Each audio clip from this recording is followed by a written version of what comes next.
إن الحمد لله نحمده ونستعينه ونستغفره ونعوذ بالله من شرور أنفسنا ومن سيئات أعمالنا من يهده الله فلا مضل له ومن يضلل فلا هادي له وأشهد أن لا إله إلا الله وحده لا شريك له وأشهد أن محمدا عبده ورسوله أما بعد فإن خير الحديث كتاب الله وخير الهدي هدي محمد صلى الله عليه وعلى آله وسلم وشر الأمور محدثاتها وكل محدثة بدعة وكل بدعة ضلالة وكل ضلالة في النار.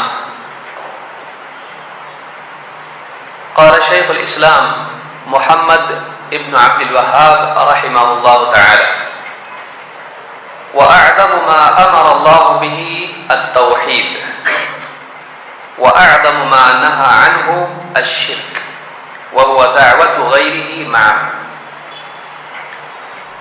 اس سے پہلے کہ ہم درس شروع کریں، جو لوگ اردو پڑھنا جانتے ہیں وہ لوگ اپنے نوٹس حاصل کر لیں. ہندی والوں کو انشاءاللہ اگلے ہفتے یا انگلش والوں کو اگلے ہفتے نوٹس ملیں گے. اردو والے سے وقتی طور پر لے کر پڑھنا چاہیں تو ہندی والے بھی لے سکتے ہیں، لیکن جو ہندی والا ہے وہ واپس دے دیں تاکہ آنے والے دوسرے جو اردو والے ہیں ان کو ملیں. صفحہ نمبر 6 پر ہم ہیں اور دوسرا جو اس کا مقطع یا دوسرا پیسج ہے وہ ہم پڑھ رہے ہیں.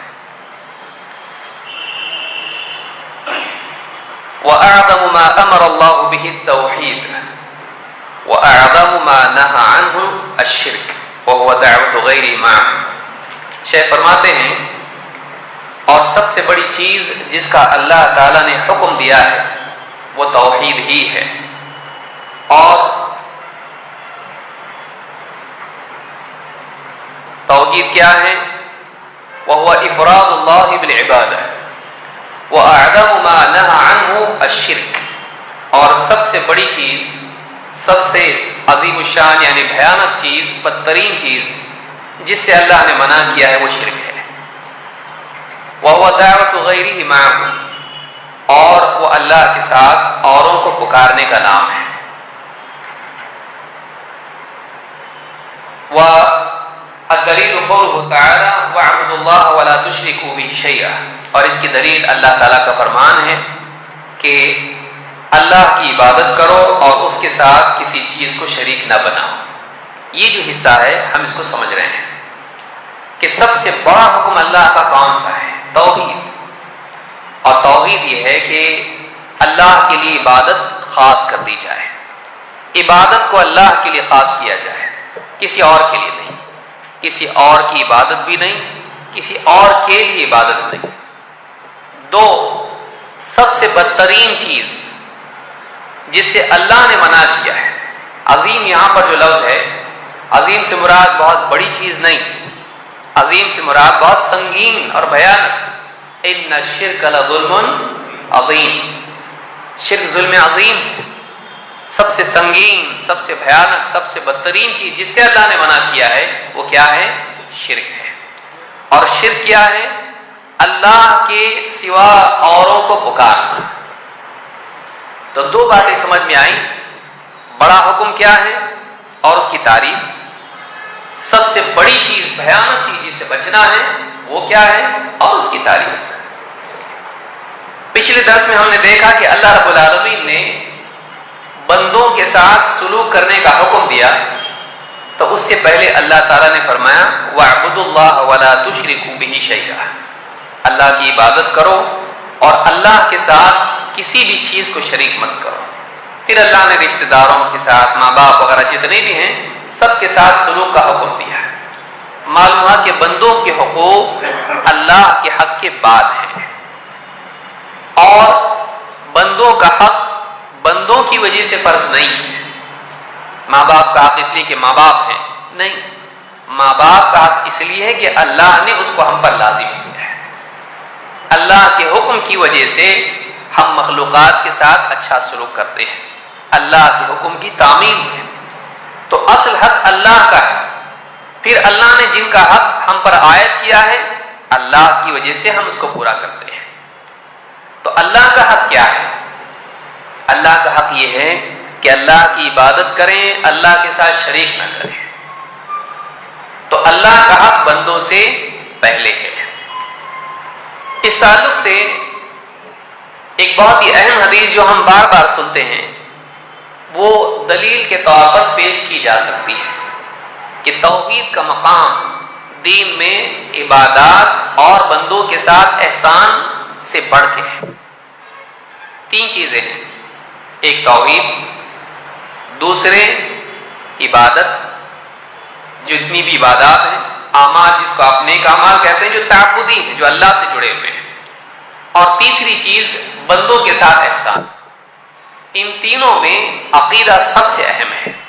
عقیدہ، عبادات اور سلوک، یہ تین چیزیں ہیں۔ ابن عباس رضی اللہ عنہ سے روایت ہے، فرماتے ہیں لما بعث النبی صلی اللہ علیہ وسلم معاذ بن جبل الى نحو اہل الیمن، جب اللہ کے نبی صلی اللہ علیہ وسلم نے معاذ بن جبل کو یمن کی طرف بھیجا، قال له، آپ نے ان سے کہا انک تقدم علی قوم من اہل الکتاب، تم ایک ایسی قوم کی طرف جا رہے ہو جو اہل کتاب ہیں، پہلے سے اللہ کی کتاب ان کو ملی تھی، تورات، انجیل۔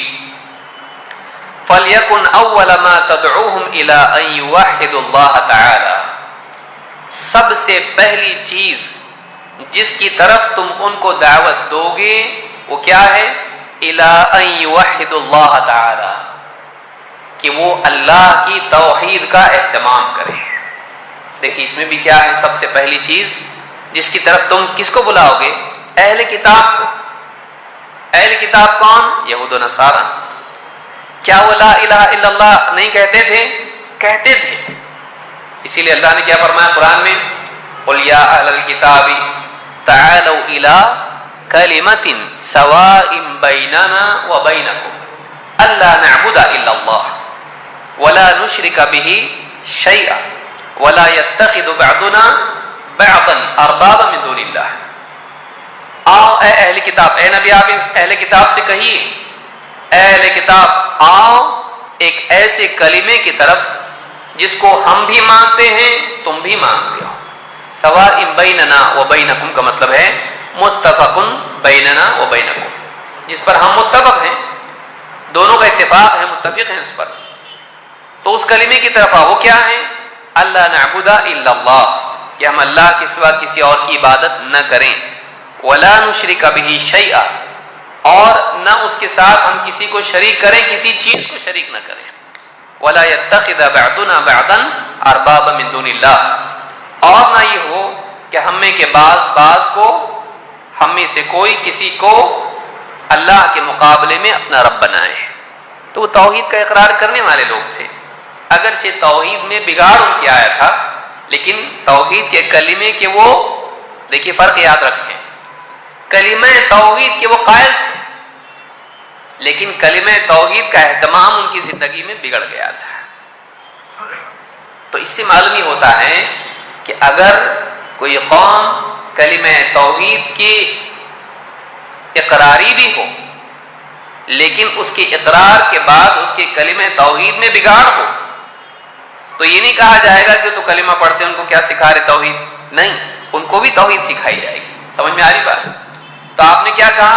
اہل کتاب ہیں جو کلمہ توحید کا اقرار کرتے ہیں، آج بھی تورات میں بھی اور انجیل میں بھی جو محرف شکل میں موجود ہے، آج بھی اس میں یہ کلمہ ہے، آج بھی اس میں یہ بات ہے کہ اللہ کے سوا کوئی عبادت کے لائق نہیں، آج بھی اس میں ہے۔ تو ان کے پاس جب بھیجا تو کہا کہ سب سے پہلی چیز جس کی طرف تم ان کو دعوت دو گے وہ کیا ہے؟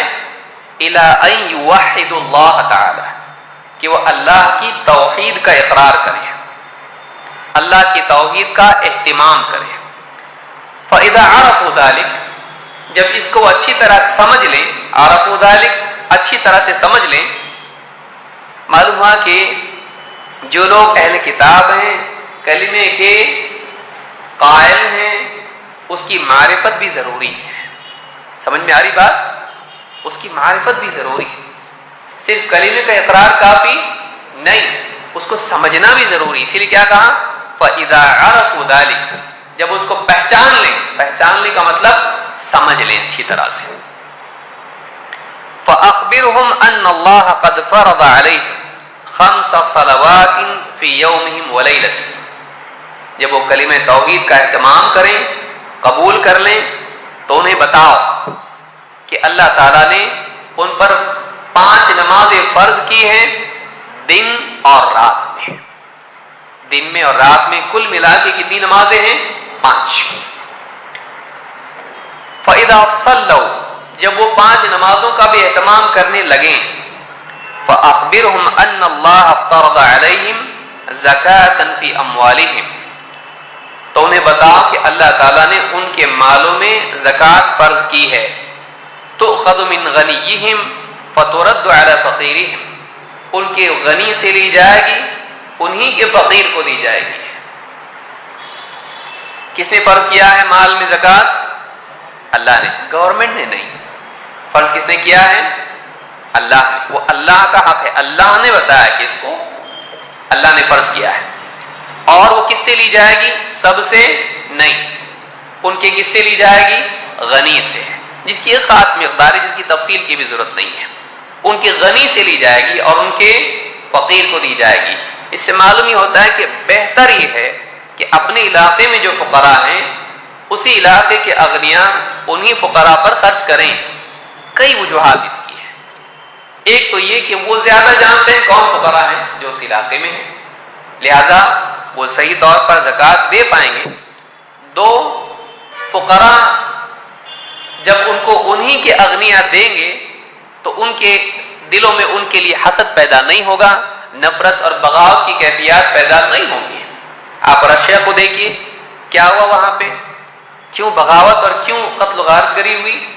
وجہ اس کی یہی تھی، انہوں نے کہا مالداروں کے پاس سارا مال جمع ہوتا ہے، ہم غریب پریشان رہتے ہیں، تو انہوں نے جب یہ ذہن ان کا بنا، انہوں نے ان کے خلاف بغاوت کی اور بہت کچھ ہوا ہے۔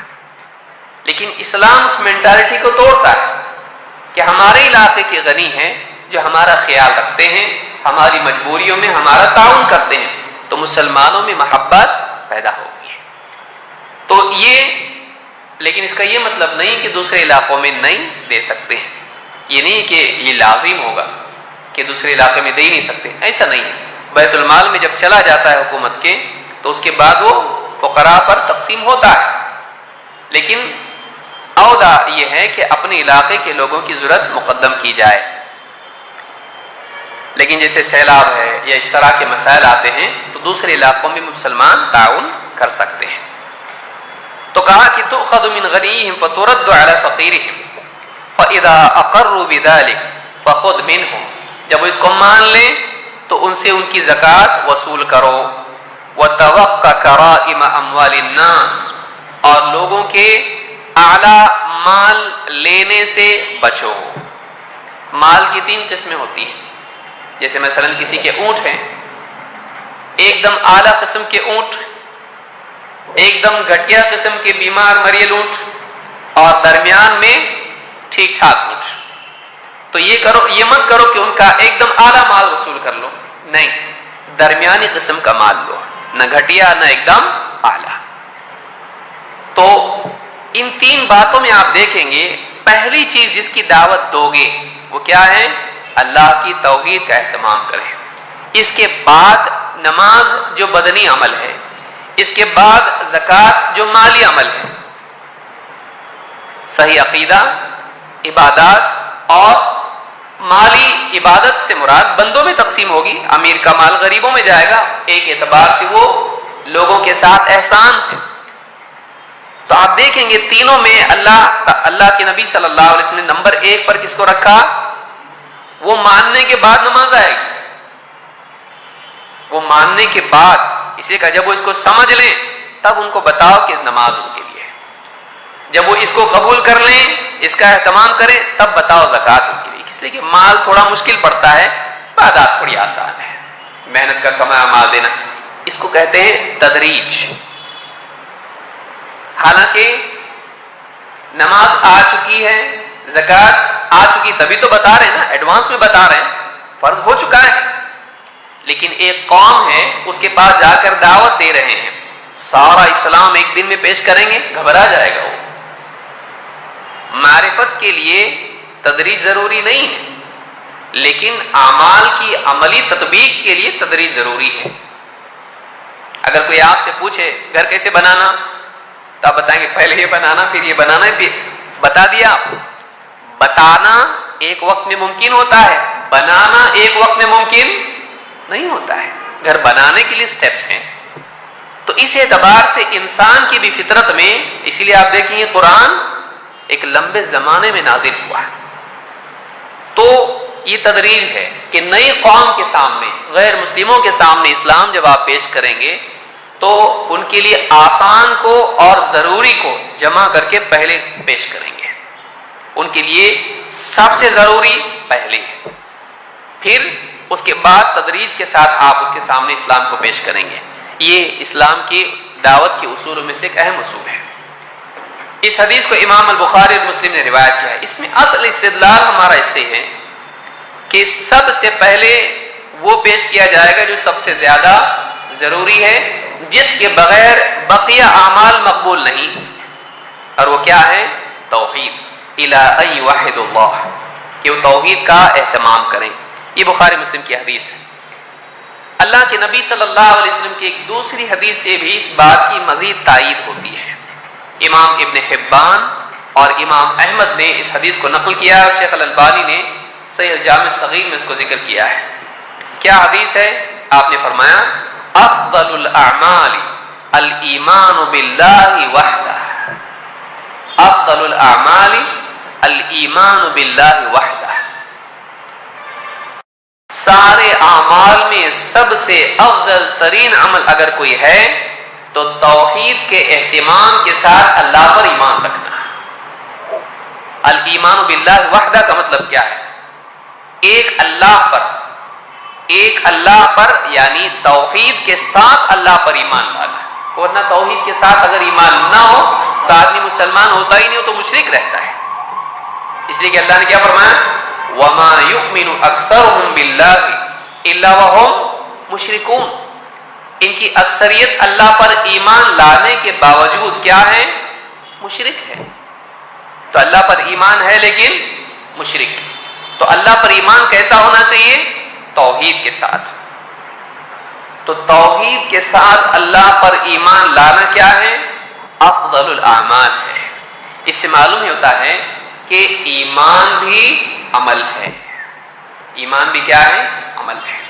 اور سارے اعمال میں سب سے افضل عمل کیا ہے؟ الایمان باللہ وحدہ، اللہ پر ایمان رکھنا توحید کے ساتھ، یہ سارے اعمال میں سب سے افضل عمل ہے۔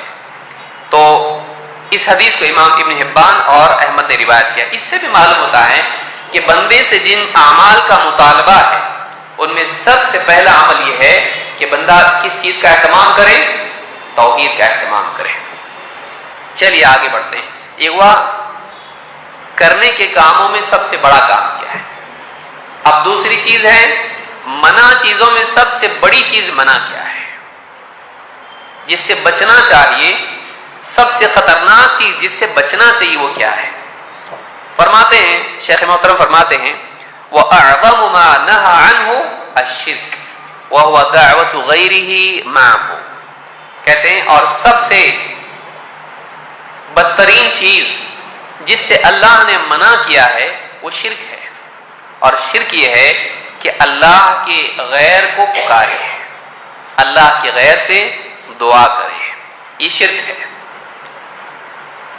اللہ تعالیٰ قرآن کریم میں فرماتا ہے اور سورہ الانعام میں 10 چیزیں اللہ تعالیٰ نے بیان کی ہیں، 10 باتیں ہیں جن کو اللہ نے 10 احکام اللہ نے بیان کیے ہیں، اور بہت بڑے احکام ہیں وہ۔ ان کو علماء الوصایا العشرہ کہتے ہیں، الوصایا العشرہ، 10 وصیتیں، اللہ کی 10 وصیتیں۔ ان 10 وصیتوں کی شروعات اللہ نے کیسے کی ہے؟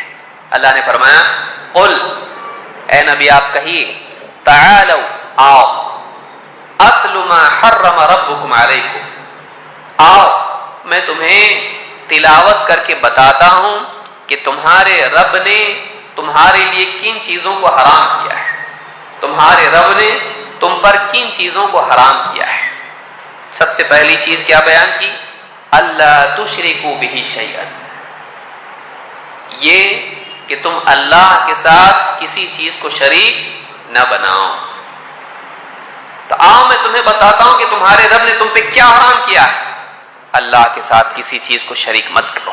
نمبر 1، اسی بات سے استدلال کر کے شیخ یہاں پر دیکھیے علماء کا جو کلام ہوتا ہے اس سے آپ کو سمجھ میں آئے گا کہ یہ جو طریقہ علماء کا ہے، چھوٹی سی کتاب لینا اور اس کو سمجھنا، اس کی جو جملے علماء نے ذکر کیے ہیں۔ ایک عالم جب لکھتا ہے، واقعی جو بڑا عالم ہوتا ہے، اس کا کلام ہوا کے تابع نہیں ہوتا ہے، اس کا کلام علم کے تابع ہوتا ہے۔ وہ دلائل پہ غور کر کے لکھتا ہے، لکھ کے دلائل نہیں ڈھونڈتا ہے۔ اہل ہوا کیا کرتے ہیں؟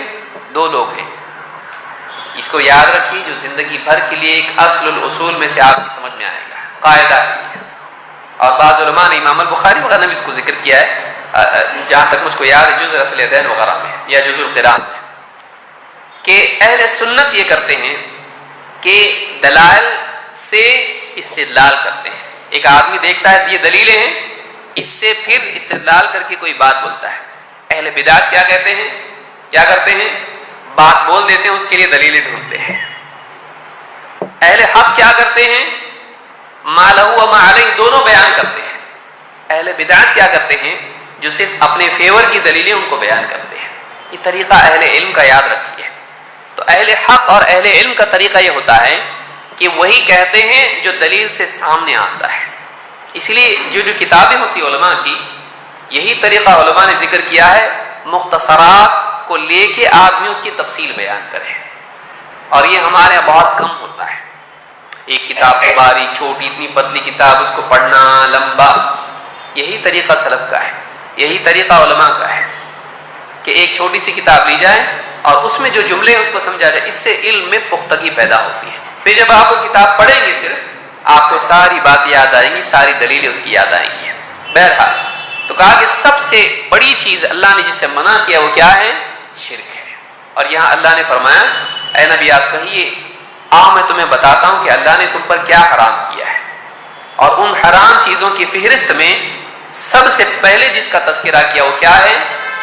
اللہ تشرکوا بہ شیئا، کہ اللہ کے ساتھ تم کسی چیز کو شریک مت کرو۔ یہ سورہ الانعام کی آیت نمبر 151 ہے۔ یہاں پر شیخ کہتے ہیں کہ شرک کیا ہے، تو کہتے ہیں وہوا دعوت غیرہ معہ، وہ اللہ کے غیر سے دعا کرنا ہے، یا دعوہ کے معنی عربی زبان میں پکارنے بلانے کے ہوتے ہیں، پکارنے کے ہوتے ہیں۔ اللہ کے غیر سے دعا کرنا، اللہ کے غیر کو پکارنا، کیونکہ دعوت 2 طرح کی ہوتی ہے۔ کون بتائے گا دعوت دعا کی 2 قسمیں کون سی ہیں؟ دعا کی 2 قسمیں ہیں۔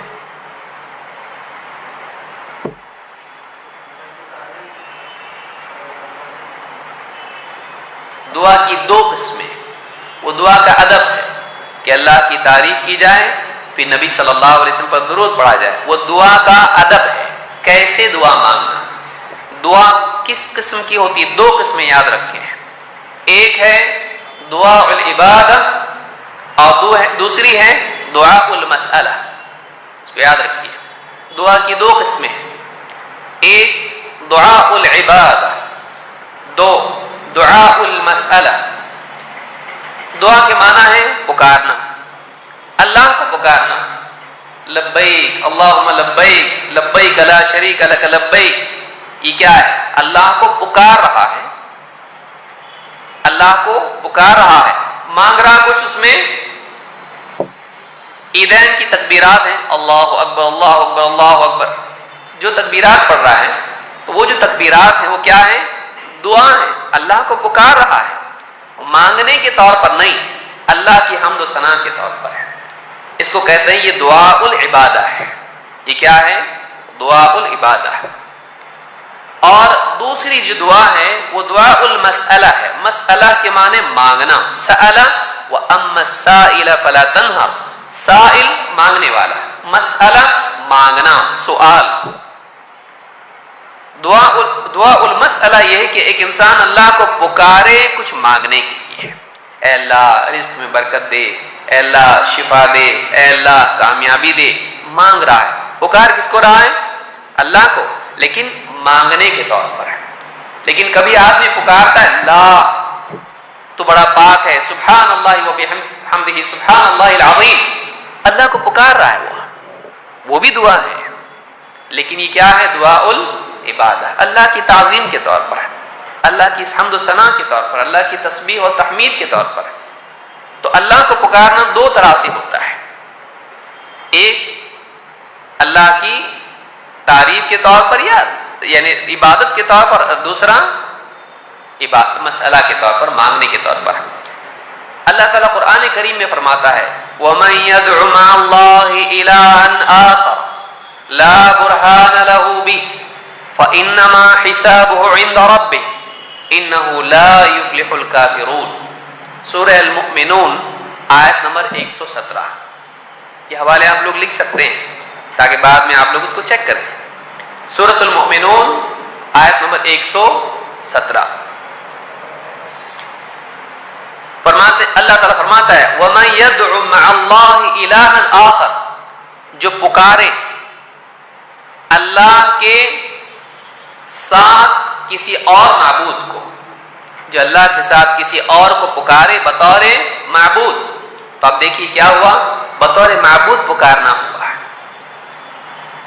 اللہ نے فرمایا لا برہان لہ بہ، اس کے پاس اپنے اس عمل کی کوئی دلیل نہیں ہے۔ آدمی کہہ سکتا ہے میرے پاس عقلی دلیل ہے، شریعت میں عقلی دلیل کی کوئی حیثیت ہی نہیں ہے۔ سمجھ میں آئی بات کہ عقلی دلیل کی شریعت میں کوئی حیثیت ہی نہیں۔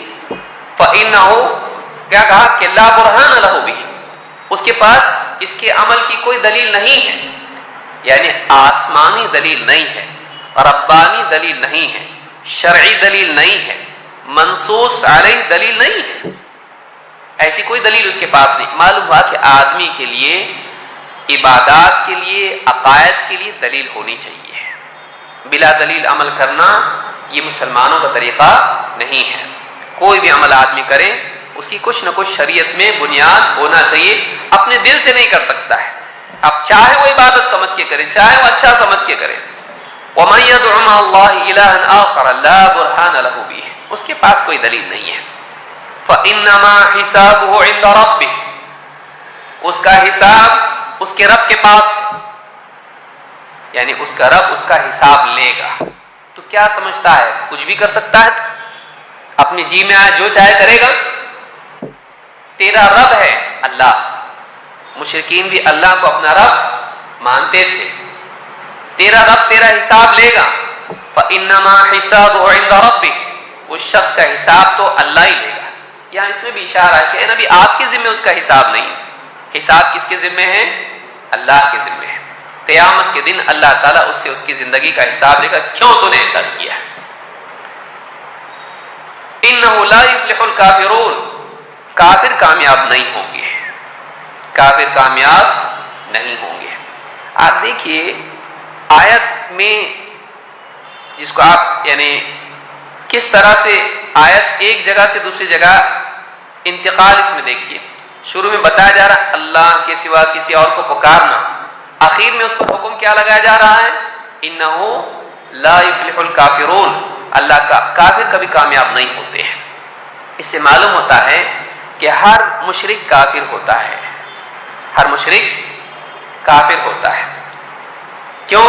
اس لیے کہ شرک توحید کا انکار ہے، شرک توحید کا انکار ہے۔ اسی لیے آپ دیکھیں گے قرآن کریم میں اللہ تعالیٰ نے فرمایا قُلْ يَا أَيُّهَا الْكَافِرُونَ لَا أَعْبُدُ مَا تَعْبُدُونَ، اے نبی کہیے اے کافرو لا اعبد ما تعبدون، جن کی تم عبادت کرتے ہو میں ان کی عبادت نہیں کرتا۔ تو یہاں پر انکار غیر اللہ کی عبادت پر ہے اور لقب کیا مل رہا ہے؟ کافر کا۔ تو مشرک کافر ہوتا ہے۔ فَإِنَّمَا حِسَابُهُ عِندَ رَبِّهِ إِنَّهُ لَا يُفْلِحُ الْكَافِرُونَ۔ تو یہاں پر اللہ رب العالمین نے ایسے لوگوں کو جو اللہ کے سوا اوروں کو پکارے، اوروں سے دعا کرے، چاہے وہ بطور عبادت ہو یا بطور مسئلہ ہو، کہ انسان دعائیں دے یا غوث المدد، اس طرح کی کچھ بھی دعا کرے، یہ کیا ہے؟ یہ شرک اور یہ کفر ہے، یہ کفر اکبر ہے، یہ شرک اکبر ہے۔ تو ایک انسان کو اس سے بچنا چاہیے۔ انہ لا یفلح الکافرون، اللہ نے فرمایا کہ کافر کامیاب نہیں ہوں گے۔ کسی آدمی کو اس میں شبہ ہے تو آپ اس سے پوچھئے کیا عیسیٰ علیہ السلام کو ایک آدمی مدد کے لیے پکارتا ہے تو جائز ہے؟ کیونکہ عیسائی کرتے ہیں۔ عیسیٰ علیہ السلام زندہ ہیں، عیسیٰ علیہ السلام زندہ ہے، وفات ہوئی ان کی، بل رفع اللہ الیہ، اللہ نے اپنے پاس زندہ ان کو اٹھا لیا۔ تو عیسیٰ علیہ السلام جبکہ اللہ کے نبی ہیں، رسول ہیں اور اللہ کی آیت ہیں، اللہ تعالیٰ نے کوئی نشانی بنایا لوگوں کے لیے، عیسیٰ علیہ السلام کو پکارنے کا تو قائل نہیں، جبکہ مرتبے کے اعتبار سے وہ بڑے رسول ہیں، اولو العزم من الرسول میں سے ہیں۔ 5 رسول ہیں جو بڑی عظمت والے ہیں۔ کون ہیں وہ؟ نوح علیہ السلام، ابراہیم علیہ السلام، موسیٰ علیہ السلام، عیسیٰ علیہ السلام اور محمد رسول اللہ صلی اللہ علیہ وسلم۔ یہ 5 رسول ہیں، ان میں سے عیسیٰ علیہ السلام ہیں، زندہ ہیں، مرتبے میں بڑے ہیں، پھر بھی تو قائل نہیں ان کو پکارنے کا، کہتا وہ عیسائی کرتے ہیں، اور تو غیر نبی کو جس کی وفات ہو چکی ہے اس کو پکارنے کا قائل ہے۔ سوچنے کی چیز ہے، تو آپ غور کریں اس کے اوپر۔ تو اسلامی عقیدہ یہ ہے کہ ان کو پکارا نہیں جائے گا۔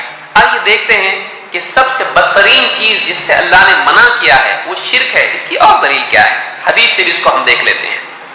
امام البخاری اور مسلم رحمہ اللہ نے ایک حدیث نقل کی ہے، عبداللہ بن مسعود رضی اللہ عنہ فرماتے ہیں سألت او سئل رسول اللہ صلی اللہ علیہ وسلم، میں نے پوچھا یا کسی اور نے پوچھا اللہ کے رسول صلی اللہ علیہ وسلم سے، ای الذنب عند اللہ اکبر، اللہ کے نزدیک سب سے بڑا گناہ کون سا ہے؟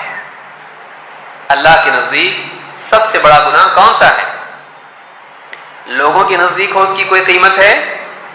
دیکھیے یہاں سوال، انسان جب سوال پوچھتا ہے اس سوال میں اس کی عقل مندی ظاہر ہوتی ہے۔ ابن عباس رضی اللہ عنہ فرماتے ہیں جب بھی کسی نے مجھ سے سوال پوچھا میں سمجھ گیا کہ عقل مند ہے کہ نہیں ہے، کیونکہ انسان کی عقل مندی اس کی گفتگو سے معلوم ہوتی ہے، خصوصاً سوال کیسے بناتا ہے، سوال بنانے کے لیے بھی عقل چاہیے۔ تو کہا کہ ای الذنب عند اللہ اکبر، اللہ کے رسول اللہ کے نزدیک سب سے بڑا گناہ کون سا ہے؟ کیونکہ کبھی ایسا ہو سکتا ہے اور سماج میں ایسا ہوتا ہے کہ لوگ کسی چیز کو بہت بڑا سمجھتے ہیں لیکن وہ اتنی بڑی چیز ہوتی نہیں ہے، اور کسی چیز کو وہ چھوٹی سمجھتے ہیں لیکن وہ اللہ کے نزدیک بہت بڑی ہوتی ہے۔ تو اصل معاملہ اللہ کا ہے، اصل فیصلہ اللہ کا ہے، کیونکہ سزا دینے والا کون ہے؟ اللہ ہے، محاسبہ کرنے والا اللہ ہے۔ اللہ کے نزدیک بڑی چیز کیا ہے؟ کہا کہ ای الذنب عند اللہ اکبر، کون سا گناہ ہے جو اللہ کے نزدیک سب سے بڑا ہے؟ قال ان تجعل للہ ندا وهو خلقک، اللہ کے نزدیک سب سے بڑا گناہ یہ ہے کہ تو کسی اور کو اللہ کے برابر کر دے جبکہ تیرا خالق اللہ ہے۔ اللہ تعالیٰ تیرا خالق ہے، تجھ کو وجود دینے والا وہ، اور کسی اور کو تو اس کے برابر کر دے۔ ند کے معنی ہے اللہ کی برابری کا کسی کو مانے ہے، یعنی اللہ تعالیٰ کی طرح عبادت کا حقدار کسی اور کو مانے ہے۔ فَلَا تَجْعَلُوا لِلَّهِ أَنْدَادًا وَأَنْتُمْ تَعْلَمُونَ، قرآن میں اللہ نے فرمایا اللہ کے لیے تم برابری والے کے برابر دوسروں کو تم معبود مت بناؤ جبکہ تم جانتے ہو اللہ کے سوا کوئی نہیں جو تمہارا خالق ہے اور رازق ہے۔ تو کہا کہ ان تجعل للہ ندا وهو خلقک، تو اللہ کے ساتھ کسی اور کو اللہ کے برابر ٹھہرائے جبکہ اللہ تیرا خالق ہے۔ قلت ثم ای، کہا اس کے بعد اور کون سا گناہ ہے؟ قال ثم ان تقتل ولدک خشیۃ ان یطعم معک، کہا اس کے بعد یہ ہے کہ تو اپنی اولاد کو قتل کرے اس خوف سے کہ وہ تیرے ساتھ تیری تھالی میں کھائے گا۔ تو اولاد کو قتل کرے اس خوف سے کہ وہ تیرے کھانے میں شریک ہوگا۔ قلت ثم ای، اس کے بعد کیا ہے اللہ کے رسول؟ کہا کہ ان تزانی بحلیلۃ جارک، اپنے پڑوسی کی بیوی سے تو زنا کرے، اپنے پڑوسی کی بیوی سے تو زنا کرے۔ پڑوسی کی تخصیص کیوں؟ اس لیے کہ اس سے امان ہوتا ہے، ایک پڑوسی دوسرے پڑوسی کا خیال رکھتا ہے، اس کو تباہ نہیں کرتا ہے، اس کی جان، اس کا مال، اس کی عزت، اس کی حفاظت کرتا ہے۔ تو جس سے امن انسان کو ہو، جو اس کا محافظ ہو، وہی اس کی عزت خراب کر دے، تو کہا یہ بہت سنگین معاملہ ہے، تو کہا کہ ان تزانی بحلیلۃ جارک، اپنی پڑوسی کی بیوی سے تو زنا کر بیٹھے۔ قال ونزلت هذه الآية تصدیقا لقول رسول اللہ صلی اللہ علیہ وسلم، فرماتے ہیں کہ پھر یہ آیت نازل ہوئی اللہ کے رسول صلی اللہ علیہ وسلم کی بات کی تصدیق میں۔ اللہ نے آیت نازل کی، وہ کیا آیت ہے؟ والذین لا يدعون مع اللہ الہا آخر ولا يقتلون النفس التي حرم اللہ الا بالحق ولا يزنون، سورہ الفرقان کی آیت نمبر 68۔ کہا کہ وہ لوگ اللہ کے نیک بندے عباد الرحمن کون ہیں؟ جو نمبر 1 والذین لا يدعون مع اللہ الہا آخر، وہ اللہ کے ساتھ دوسرے معبود کو نہیں پکارتے، کسی اور کو اللہ کے سوا نہیں پکارتے ہیں بطور معبود۔ ولا يقتلون النفس التي حرم اللہ الا بالحق، اور جس کا قتل کرنا اللہ نے حرام قرار دیا ہے اس کو قتل نہیں کرتے، مگر یہ کہ اللہ تعالیٰ کی طرف سے ان کے لیے حق پیدا کر دیا جائے، اللہ کی طرف سے کوئی حکم ہو جس میں جائز ہوتا ہے، جیسے قتل کے بدلے قتل ہے، مرتد کی سزا ہے، یا زنا کی سزا ہے۔ ولا یزنون، اور زنا نہیں کرتے ہیں۔ تو 3 کی ترتیب دیکھی کیا ہے؟ نمبر 1 سب سے پہلا گناہ کیا ہے؟ اللہ کے ساتھ کسی اور کو پکارنا، جیسا کہ یہاں پر شیخ نے بھی کیا لفظ استعمال کیا؟ دعوت غیرہ معہ، دعوت غیرہ معہ۔ یہاں آیت کے الفاظ کیا ہیں؟ لا يدعون مع اللہ الہا آخر، اللہ کے ساتھ کسی اور الہ کو پکارتے نہیں، نمبر 1۔ نمبر 2 قتل، نمبر 3 زنا، نمبر 3 زنا۔ اب دیکھیے، پہلا اللہ کا معاملہ ہے خاص، دوسرا اور تیسرا بندوں کے ساتھ ہے، اور بندوں میں ایک کیا ہے؟ جان کا ہے، دوسرا عزت کا ہے۔ ایک معاملہ کیا ہے؟ جان کا ہے، دوسرا عزت کا معاملہ ہے۔ تو تینوں میں نمبر 1 پہ اللہ نے خطرناک کس کو رکھا ہے؟ معلوم ہے کہ زنا شرک اور قتل سے بھی زیادہ بدتر ہے۔ شرک، یہ زنا جو ہے، شرک جو ہے زنا اور قتل سے بھی زیادہ بدتر ہے۔ شرک کو نمبر 1 پر رکھا، پھر زنا، اس کے بعد قتل اور پھر زنا ہے۔ تو قتل اور زنا کا نمبر شرک کے بعد ہے، جبکہ یہ بھی دونوں برے گناہ ہیں، ان کی سزا اسلام میں ہے۔ دونوں کی سزا کیا ہے؟ دیکھیے، زنا کی سزا کیا ہے؟ رجم کیا جائے گا، اور قتل کے بدلے قتل ہے۔ یعنی اتنے سنگین گناہ ہیں کہ جن کی سزا میں انسان کا وجود مٹا دیا جاتا ہے۔ ان سے بھی بڑھ کے گناہ کون سا ہے؟ شرک ہے۔ اس سے معلوم ہوتا ہے کہ شرک کتنا بڑا گناہ ہے۔ تو یہاں پہ کہا گیا کہ سب سے سنگین اور بدترین چیز جس سے اللہ نے منع کیا وہ کیا ہے؟ شرک ہے، اور شرک یہ ہے کہ اللہ کے سوا دوسروں کو پکارا جائے۔ چلیے آگے بڑھتے ہیں۔ فرماتے ہیں فَإِذَا قِيلَ لَكَ، اب یہاں سے یہ گویا کہ یہاں تک کہ کتاب کا ایک مقدمہ تھا، اب اصل بات شروع ہونے والی، اور 3 قسمیں جو ہیں، 3 حصے جو ہیں وہ شروع ہونے والے، اب یہاں سے شروع ہو رہا ہے۔ فَإِذَا قِيلَ لَكَ، اور جب تم سے کہا جائے، مَا الْأُصُولُ الثَّلَاثَةُ الَّتِي يَجِبُ عَلَى الْإِنسَانِ مَعْرِفَتُهَا، جب تم سے کہا جائے کہ وہ 3 اصول کیا ہیں جن کی معرفت ہر انسان کے لیے لازم ہے، وہ 3 باتیں، بنیادی باتیں کیا ہیں جن کو اچھی طرح سے سمجھنا ہر انسان کے لیے لازم ہے۔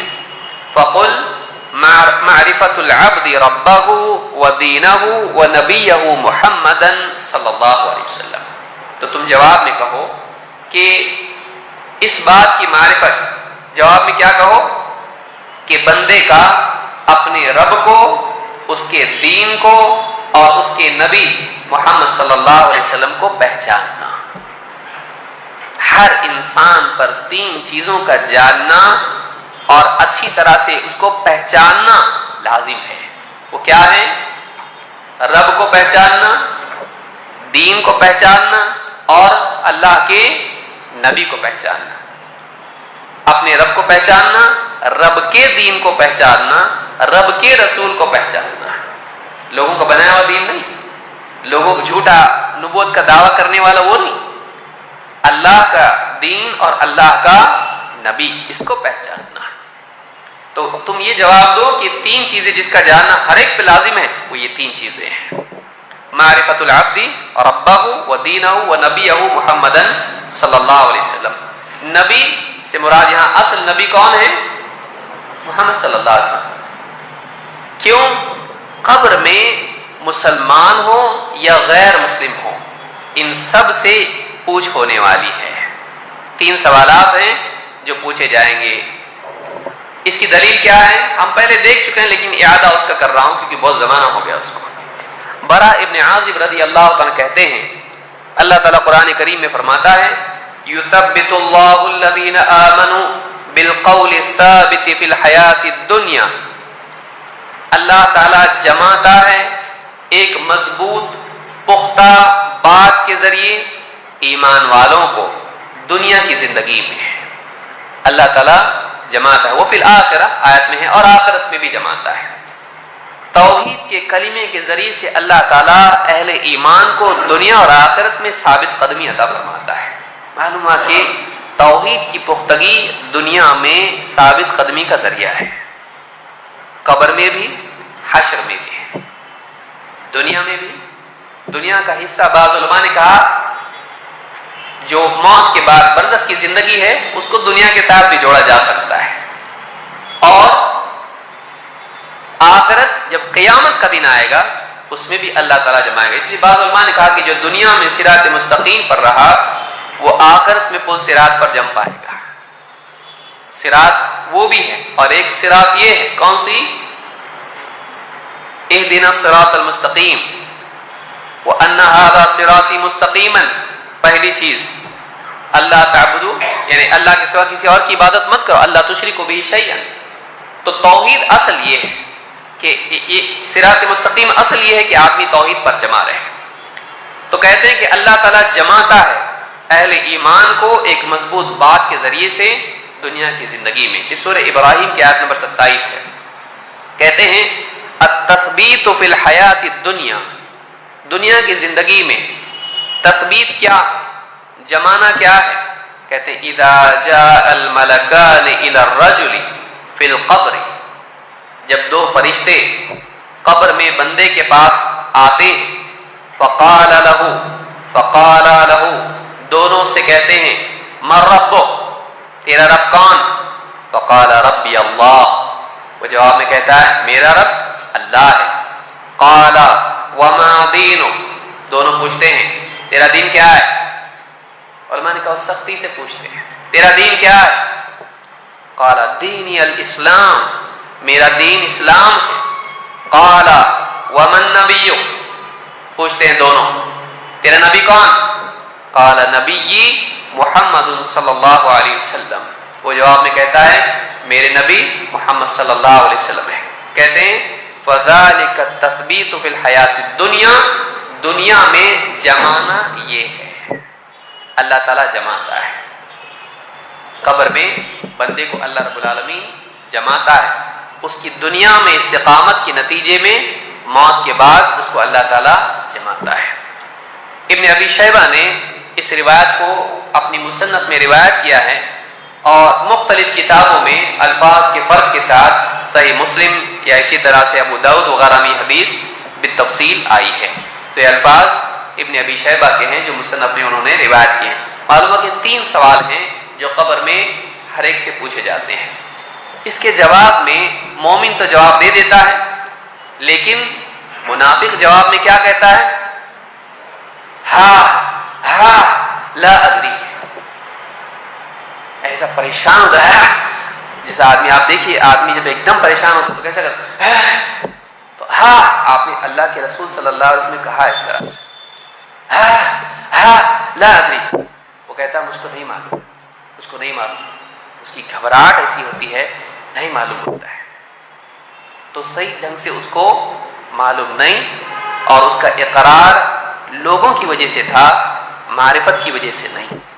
بعض روایت میں آگے وہ کہتا ہے لوگ کہتے تھے ایسا میں بھی کہتا تھا، لیکن ایسا کہنا اس کے دل کی گہرائی کے ساتھ نہیں تھا، لوگ بولتے تھے بولتا تھا، کام نہیں آئے گا، لوگوں کی دیکھا دیکھی بولتا تھا، دل میں قبولیت نہیں تھی، دل میں یقین نہیں تھا، قبول نہیں۔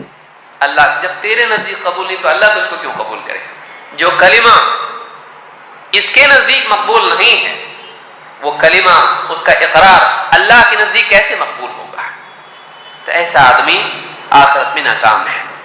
اس سے معلوم ہوتا ہے کہ اس کلمے کو سمجھنا اور اس کلمے کا اقرار کرنا، ان تین چیزوں کی معرفت دل کی پختگی کے ساتھ میں ہو، جس میں شک کا کہیں کوئی ذرہ یقین ہو، اللہ ہمارا رب ہے، ہمارا معبود ہے، اللہ کے نبی صلی اللہ علیہ وسلم اللہ کے سچے رسول ہیں، اور اسلام ہمارا دین ہے، اسلام کے سوا کوئی اور زندگی کا اصول اور شریعت اور اللہ کے احکام، دین اس کے سوا نہیں ہے، اسلام ہے۔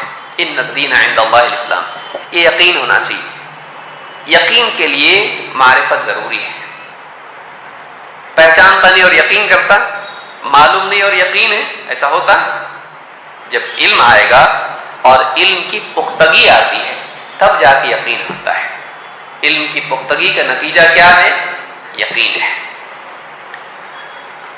تو کہتے ہیں کہ جب تجھ سے پوچھا جائے کہ وہ تین اصول کیا ہیں جن کی معرفت ہر انسان کے لیے ضروری ہے، تو کہہ بندے کا اپنے رب کو، اپنے دین کو اور اپنے نبی محمد صلی اللہ علیہ وسلم کو پہچاننا۔ اب ہم شروع کرتے ہیں وہ تین اصول۔ یہاں شیخ فرماتے ہیں الاصل الاول، الاصل الاول، اصل کے معنی بنیاد کے ہوتے ہیں، اصل کے معنی جڑ کے ہوتے ہیں۔ اصل الجدار عربی زبان میں دیوار کے پائے کو کہتے ہیں، ساری دیوار کس پہ ٹکی ہوتی ہے؟ اس پر۔ اصل الشجرہ کہتے ہیں پیڑ کی جڑ کو، پیڑ کس پہ ٹکا ہوتا ہے؟ جڑوں میں، جڑیں اکھڑ گئی تو پیڑ ختم۔ تنا اور اس کی شاخیں، پتے، پھل اور پھول، ان کا مدار کس پر ہوتا ہے؟ جڑوں پر ہے۔ تو اصل الشجرہ کہتے ہیں پیڑ کی جڑوں کو۔ تو بنیاد، تین چیزیں بنیاد ہیں، رب کی معرفت، دین کی معرفت اور نبی کی معرفت۔ تو سب سے پہلی اصل کیا ہے؟ معرفت الرب تعالی، اللہ تعالی رب کی معرفت۔ رب کے معنی کیا ہے؟ رب کے معنی کیا ہے؟ ابن منظور کہتے ہیں عربی زبان میں رب کس کو کہتے ہیں؟ کہتے ہیں الرب یطلق فی اللغۃ علی المالک، الرب یطلق فی اللغۃ علی المالک، عربی زبان میں، لغت میں رب مالک کے لیے کہا جاتا ہے۔ رب کس کے لیے استعمال ہوتا ہے لفظ؟ مالک کے لیے۔ والسید، اور سید کے لیے، سردار کے لیے۔ سید کے معنی عربی زبان میں کیا ہے؟ سردار کے، جس کے حکم سے سب عمل کرتے ہیں۔ سردار کیا کرتا ہے؟ قوم کا رہنمائی کرتا ہے، حکم صادر کرتا ہے، فیصلے دیتا ہے۔ والمدبر، اور قابل احترام ہوتا ہے سب کے مقابلے میں۔ اور والمدبر، جو تدبیر کرتا ہے، نظام چلاتا ہے، سب چیزوں کو سیٹ کرتا ہے۔ والمربی، جو تربیت کرتا ہے ادنا سے اعلیٰ کی طرف، ایک حال سے دوسرے حال کی طرف۔ والقیم، جو نگرانی کرتا ہے۔ والمنعم، اور جو نعمتیں عطا کرتا ہے۔ عربی زبان میں رب کا لفظ کس کے لیے آتا ہے؟ کہتے ہیں مالک کے لیے بیسک مالک، اسی لیے عربی زبان میں جب کہیں گے رب الدار، گھر کا رب، تو اس سے مراد ہوتا ہے گھر کا مالک، گھر کا مالک۔ لیکن رب کے لفظ میں کئی چیزیں آتی ہیں، جیسے قرآن میں اللہ نے فرمایا وَقُلْ رَبِّ ارْحَمْهُمَا كَمَا رَبَّيَانِي صَغِيرًا۔ اللہ سے دعا کرتے وقت کس کے لیے دعا کر رہے ہیں؟ ماں باپ کے لیے۔ کیا دعا کرو؟ وَقُلْ رَبِّ ارْحَمْهُمَا، اے ہمارے رب، اے میرے رب، میرے ماں باپ دونوں پر کیا کر؟ رحم فرما، کما ربیانی صغیرا، جیسا کہ انہوں نے بچپن میں میری تربیت کی، پالا پوسا۔ تو تربیت کے معنی بھی رب میں آتے ہیں، تربیت کے معنی ربا، رب سے ہی لفظ بنا ہوا ہے، اصل میں اس کی اصل وہی ہے، ربا تربیت کرنا۔ تو کہتے ہیں والسید، سردار جو فیصلے نافذ کرے، حکم دے، جو قابل احترام ہو، اور اسی طرح سے مدبر ہو، نظام چلانے والا ہو، نظام بنانے والا ہو، اور مربی ہو، تربیت کرنے والا ہو، قیم ہو، نگراں ہو، نگرانی کرتا ہو، اور منعم ہو، نعمتیں دینے والا ہو۔ ان سب کو جمع کریں گے، اس کے لیے رب لفظ کیا آتا ہے؟ رب آتا ہے۔ تو اللہ ہمارا رب ہے، یہ ساری چیزیں اس میں شامل ہیں۔ لسان العرب میں یہ بات موجود ہے، لسان العرب عربی زبان کی ڈکشنری ہے۔ ابن کثیر فرماتے ہیں وَالرَّبُّ هُوَ الْمَالِكُ الْمُتَصَرِّفُ۔ پھر دیکھیے اب تفسیر میں آگئے ہم، الحمدللہ رب العالمین۔ ابن کثیر تفسیر میں کہتے ہیں رب عربی زبان میں استعمال ہوتا ہے کس چیز کے لیے؟ المالک المتصرف، مالک تصرف کرنے والا۔ نمبر ایک مالک، وہ مالک ہے، اس کا ہے، جو کچھ ہے کس کا ہے؟ اس کا ہے۔ اب جب وہ مالک ہے، جو چاہے تصرف اس میں کرے، اس کی چیز میں جو چاہے کرے۔ ایک آدمی کسی چیز کا مالک ہے، مثال کے طور پر اس کا گھر ہے، اس کو ریپیئر کرے، جو بھی چاہے کرے۔ اس کے پاس کپڑے ہیں، کپڑوں کو چھوٹا بڑا جو چاہے کرے، جس طرح کا رنگ اس میں لگائے۔ تو متصرف جو چاہے کرے، تصرف کرنے والا، اس میں تبدیلیاں کرنے والا۔ وَيُطْلَقُ فِي اللُّغَةِ عَلَى السَّيِّدِ۔ پھر ابن کثیر کیا کریں، اور عربی زبان میں رب کا لفظ استعمال ہوتا ہے سردار کے لیے، سید کے لیے۔ وَعَلَى الْمُتَصَرِّفِ لِلْإِصْلَاحِ، اور اس کے لیے جو اصلاح کے لیے تصرف کرے، بھلائی کے لیے کسی چیز میں رد و بدل کرے، اس میں تصرف کرے۔ وَكُلُّ ذَلِكَ صَحِيحٌ فِي حَقِّ اللَّهِ تَعَالَى۔ اور کہتے ہیں ساری باتیں اللہ تعالیٰ کے بارے میں صحیح ہیں، سب کی سب اللہ کے بارے میں بولی جا سکتی ہے۔ وہ سید ہے، حدیث میں بھی آیا ہے کہ اللہ سید ہے، حدیث میں آیا کہ اللہ سید ہے۔ ساری کائنات میں کس کی چلتی ہے؟ اللہ کا حکم چلتا ہے۔ قبیلے میں سردار کا چلتا ہے، لیکن اللہ کا حکم کہاں چلتا ہے؟ ساری کائنات میں۔ تو رب کے معنی ہم نے دیکھے کیا ہے؟ نمبر ایک بنیادی معنی کیا ہے؟ مالک، لیکن اسی کے ساتھ پھر کیا آتا ہے؟ سردار، جس کا حکم چلتا ہے۔ پھر اس کے علاوہ اور معنی تدبیر کرنے والا اور تربیت کرنے والا، مربی، یہ سارے معنی اللہ کے لیے آتے ہیں۔ تو جب ہم اللہ کو رب مانتے ہیں، یہ مانتے ہیں کہ وہ ہمارا مالک ہے، اور وہ ساری کائنات کا مالک ہے، اور اس کائنات میں وہ جو چاہتا ہے فیصلے کرتا ہے، اور وہ تربیت کرتا ہے مخلوقات کی۔ اور ہم دیکھتے ہیں، آپ دیکھیں مخلوقات چھوٹی سے لے کے بڑی، انسان ماں کے پیٹ سے لے کے بڑھاپے تک ایک حال سے دوسرے حال میں اللہ تعالیٰ تصرف کرتا ہے۔ سردی گرمی بارش ہو، سارا معاملہ جو ہے کائنات میں اللہ کا تصرف ہے۔ فرعون کا غرق کرنا، موسیٰ علیہ السلام کے لیے راستہ بنانا، اللہ کا تصرف ہے، اللہ جو چاہے کرتا ہے۔ تو اللہ رب العالمین ہمارا رب ہے۔ انشاءاللہ مزید اس بارے میں رب کی جو تفصیلات ہیں اگلے درس میں انشاءاللہ ہم دیکھیں گے کہ کیا ہم کو ماننا ہے۔ اور اب اس کے بعد ایک ایک بات آئے گی، اس کی ایک ایک دلیل آئے گی۔ تو بہت ہی عمدہ کتاب ہے یہ، بہت ہی اچھی کتاب ہے، اس کا پڑھنا، اس کا سیکھنا بہت ہی اہم چیز ہے، اور علم کے اہم ترین ابواب میں سے کتاب ہے۔ عرب میں عام طور سے ہمارے جو علماء ہیں وہ سب سے پہلی کتاب عموماً یہی پڑھاتے ہیں۔ وہاں عام طور سے کتابیں پڑھنے کا ماحول ہے. ہمارے یہاں پر وہ نہیں ہے. ہمارے کیا ہے, زبردست تقریر کرو, سب جھوم جانا چاہیے, جھوم جانا چاہیے, گھوم جانا چاہیے, اور پھر کچھ بھی سمجھ میں نہیں آنا چاہیے. جذبات اپنی جگہ ہیں, معلومات ضروری ہے, جذبات کے ساتھ صحیح معلومات بھی ضروری ہیں, اور ان دروس کا اہتمام ہمارے ہاں ہونا چاہیے کہ ایک ایک لفظ کو ہم کتاب کی سمجھ کے دلائل اس کے دیکھیں. تو انشاءاللہ اگلے ہفتے ہم آگے کی باتیں دیکھیں گے, اور انشاءاللہ اگلے ہفتے جو رومن اور اسی طرح سے ہندی میں جن لوگوں کو نوٹس چاہیے, انشاءاللہ اگلے ہفتے میں وہ بھی ہم کوشش کریں کہ سب کے لیے اویلیبل ہو جائے. اقول هذا واستغفر الله لي ولكم.